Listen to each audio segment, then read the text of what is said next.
Em O Drama, apaixonados e no meio dos últimos preparativos para o grande dia do casamento, um casal entra em conflito ao descobrirem segredos que jamais poderiam imaginar. A imprevisibilidade dos acontecimentos coloca em risco toda a confiança e o amor dos dois, trazendo ao longa uma nova perspectiva sobre o romantismo. Intrigados com a situação, eles passam a se perguntar se realmente conhecem um ao outro. Precisam refletir sobre o futuro dos dois, e nesse filme nós vamos acompanhar o drama de Emma, interpretada por Zendaya, que também participa de vários filmes como Duna, Euforia, série, alguns filmes do Homem-Aranha, enfim, um grande nome do cinema atual, e Charlie, que é interpretado pelo Robert Pattinson.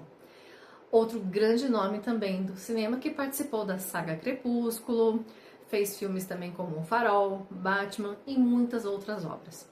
Além de ser dirigido por Christopher Borgli, o cineasta e roteirista norueguês que também dirigiu O Homem dos Sonhos.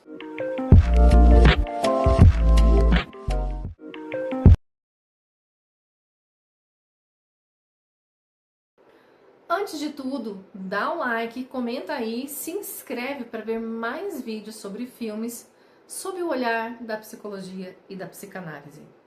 A princípio, esse filme me lembrou assim, como se fosse a primeira vez, com Adam Sandler e Drew Barrymore. Pela densidade, pela intensidade da paixão, lembrou assim logo de cara um pouco esse início, né, essa tentativa de aproximação afetiva, e ela um pouco desligada, né, ela um pouco desinteressada naquele começo, e ele muito mais tenso, muito mais, né, interessado e também um pouco confuso em pensar como ele poderia fazer para se aproximar dela. Mas com o passar do filme, o passar do tempo, a gente vai observando que na verdade ali não se trata só de romantismo. A gente percebe que tem uma outra tensão emocional que vai acontecendo aos poucos, e que eu achei muito interessante, umas jogadas assim do filme sobre como demonstrar o pensamento de cada um dos personagens, os sentimentos sem ter que dizer, né, em palavras, sem ter que um falar com o outro, e não só também usando a técnica do olhar, né, mas com imagens que estavam ali descrevendo de uma forma muito lúdica e muito clara, muito dinâmica também, qual era o pensamento, né, os pensamentos intrusivos, até mesmo as neuroses dos personagens. Também podemos notar assim uma certa intimidade meio claustrofóbica que nós, como espectadores, temos com o casal do filme. Essa sensação, esses conflitos dentro do relacionamento me fazem lembrar assim de Malcolm e Mary, que também tem a atuação da Zendaya, o que nos mostra que ela já vem interpretando esse tipo de personagem, esse tipo de papel em 2021. De início, Emma é uma personagem doce e divertida, mas logo descobrimos que ela tinha algo a esconder. Eu acho que ela é assim uma pessoa que sente muito, mas evita demonstrar. Ela teve um certo trauma, né, um bullying que aconteceu na adolescência, e acaba usando esse silêncio para se proteger. Porém, assistindo mais, a gente se pergunta como eles estavam prestes a se casar e ela ainda escondia uma fase inteira da vida dela com Charlie. Como isso, né, aconteceu dessa forma tão rápida? Inclusive, muito da frustração dele deve vir dessa mesma pergunta. E falando do Charlie, podemos perceber que ele tem muita dificuldade em filtrar ou mascarar, que seja, o que ele sente, que precisa de validação e de reconhecimento.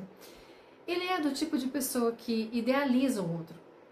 E quando esse ideal é quebrado, desvaloriza a pessoa, mas também ficando muito confuso. E aqui, como spoiler, podemos exemplificar isso, né, acontecendo na traição que vai acontecer entre ele e a Misha. Temos outros personagens, como o casal amigo de Charlie, a Rachel e o Mike, que seriam padrinhos de casamento do casal, que pareciam assim muito amigáveis, divertidos, enquanto estava tudo bem ali no início entre os casais. Quando de repente, naquela noite de confissões e bebedeira, a Emma confessou qual foi a pior coisa que ela já fez, e todos já tinham confessado num tom de brincadeira, de passar um pano um pro outro, mas com a Emma foi diferente. Rachel mudou totalmente. Mudou totalmente a sua postura, começou a levar a sério. Ela insistentemente julgava a Emma, agredia verbalmente, sua posição mudou, enquanto Mike tentava apaziguar a situação junto com Charlie. E apesar de defender sua noiva naquele momento, Charlie começaria a pensar cada vez mais no que havia descoberto, se enchendo de conflitos, conflitos internos que iam esfriando um pouco aquele calor do noivado, daquela paixão. Ele queria entender a situação, queria justificar e provar para si mesmo e para os outros que sua noiva não era uma psicopata, embora ele também pensasse isso. E em meio a esse conflito entra a Misha, a secretária de Charlie, mais alguém em que ele buscou validação sobre o seu noivado e não recebeu a resposta que gostaria, o que provocou um surto de raiva e tristeza nele. Aqui, novamente, um spoiler. Em um momento de tentar confortá-lo, Charlie roubou um beijo de Misha. E por pouco não fizeram ainda mais coisas. Eu acho que a partir dessa traição, Emma não era mais a única errada da história, na mente de Charlie. Na verdade, o que acontecia em toda a história era uma série de depoimentos hipócritas em todos os personagens. Mas agora vamos analisar esse relacionamento a partir da psicologia e da psicanálise.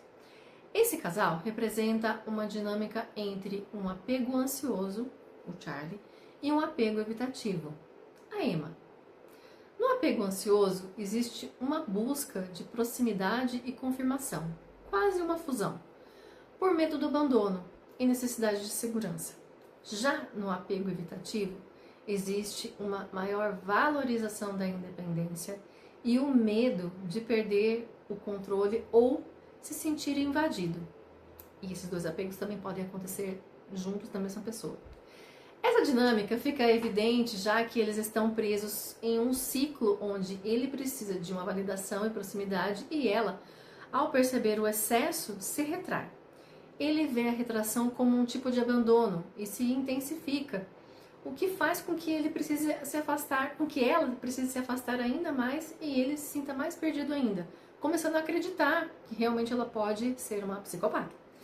Talvez esse seja um casal onde a famosa junção de um borderline e um narcisista, mas seria um homem borderline e uma mulher com um narcisismo defensivo. Lembrando que não estamos aqui para diagnosticar, apenas para comparar alguns traços, né, fazer uma pequena análise entre a relação dos comportamentos, das características que aparecem ali nos personagens.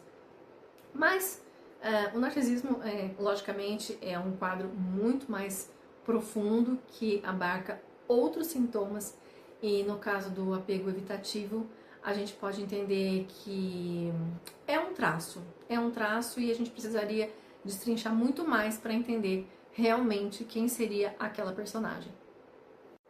Charlie possui conflitos internos, instabilidade emocional e dificuldade de integrar o amor e a idealização à frustração. O famoso splitting, a clivagem. Já Emma escondeu um passado para preservar a sua própria imagem e também para se proteger das suas próprias dores. Ela tem maior controle em suas expressões emocionais e tenta se distanciar assim, né, das suas próprias vulnerabilidades. Foi uma casca que ela criou, esse falso self, como diria o Winnicott. Mas também podemos observar a dinâmica entre apego ansioso e evitativo em outras obras, como 500 Dias com Ela, em que Tom idealiza a relação e cria uma narrativa sobre destino, e precisa da validação de Summer o tempo todo. Enquanto ela deixa, na verdade, muito claro que não quer um compromisso e se afasta, mas Tom sofre pelas suas próprias fantasias e idealizações e expectativas, e não por nada que Summer tenha feito ou tenha prometido para ele. Ainda assim, muitos a veem como uma vilã na internet. Mas eu acho que, assim, não existe vilão, né? Não existe um vilão e não existe uma vítima nessas duas histórias. Mas, enfim, E você, perdoaria alguém por esconder um segredo sombrio de você depois de anos de relacionamento? Ou então, perdoaria uma traição como a de Charlie, por exemplo? Será que é possível recomeçar do zero depois de tudo isso? Comenta aí. Seria